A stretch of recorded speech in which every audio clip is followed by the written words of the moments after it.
200च्या वर जागा येतील असं मी आधीच म्हणालो होतो असं म्हटलेलं आहे अहेरीमधून विजयी झालेले धर्मराव बाबा आत्राम यांनी। मुलगी 4थ्या क्रमांकावर येईल असं वाटलेलं 3ऱ्या क्रमांकावर आली असं देखील आत्रामांनी म्हटलंय।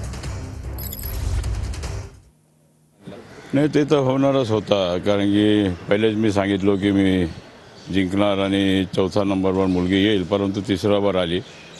ते वेगळं गोष्ट आहे, परंतु आता मी मागे बोललो होतो की 200च्या वर आमच्या जागा येतील म्हणून महायुतीचा, आणि त्याप्रमाणे 200च्या वर सीट आले, आणि त्या दृष्टीने आता आमचं सरकार आता उद्या परवा बसेल। आता म्हणजे 41 म्हणजे तुम्ही सगळं पत्रकारांनी 18 सांगितले, पण 41 झाले, म्हणजे ते स्ट्राईक रेट म्हणजे चांगला आहे आमचा, 55 पैकी 41।